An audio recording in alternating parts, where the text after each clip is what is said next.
This accounting mini lecture covers bank reconciliations. Bank reconciliations are a very critical internal control within the cash area. The reality is that in most cases, the cash balance that we show on our books for any given cash account is probably going to be somewhat different than the cash balance that we see on the bank statement at the end of the month. So what we see here is an example of a bank statement. Now, this is a paper bank statement. Nowadays, many companies will just access their bank information online, and that's certainly the same principle. Statements can be accessed there as well. But a bank reconciliation is typically something that will be done at the end of each month based on the month-end statement. Okay. The bank reconciliation is just basically going to show what the differences are between our bank balance on the books and the balance that is shown on the actual bank statement. So we just want to know what's the difference between our balance and their balance. Can we account for that difference? Okay. So let's look at the different elements that are going to impact the bank reconciliation. Okay, and then we're going to look at an example in just a moment. First thing we're going to do is we're going to start with the cash balance per the bank. We are going to add any deposits that are in transit. That means deposits that we would have recorded on our books, but the bank just hasn't received them yet.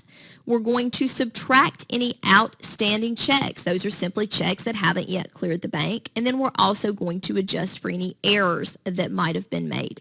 That gives us our adjusted cash balance per the bank.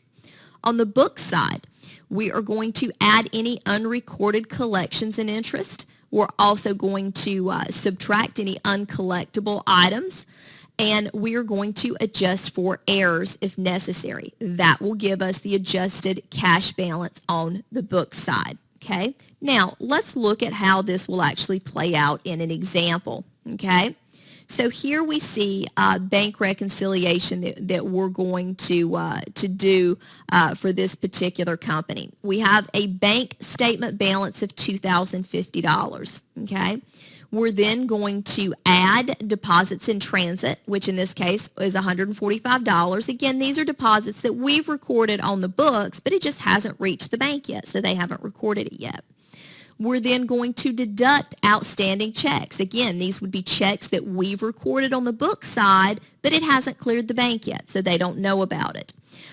In this case, it looks like there were no errors to adjust for, so just simply adjusting for the deposits in transit and the outstanding checks gives us the adjusted balance per the bank. Okay? Now, we're going to do the adjusted book balance. All right? So we're going to start, it looks like our book balance was $1,404.58 to begin with, okay? We're then going to adjust for collections and interest that we might not have on the book side. We're then going to deduct for any charges that the bank might have imposed, as well as any uncollectible items.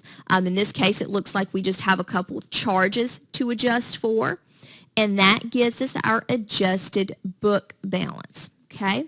Now, when we put the two of those together, what we see is the adjusted bank balance and the adjusted book balance now match. So we know that this account is now reconciled.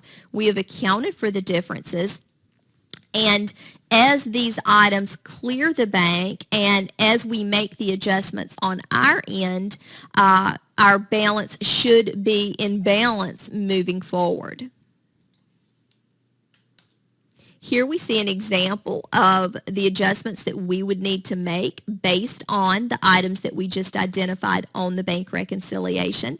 And again, we would hope that this would bring the account into balance. Now, of course, in the following period, we're going to encounter some of the same issues in terms of deposits in transit and outstanding checks and that sort of thing. But each month, we would expect that the items from the prior month reconciliation would have been resolved and or cleared.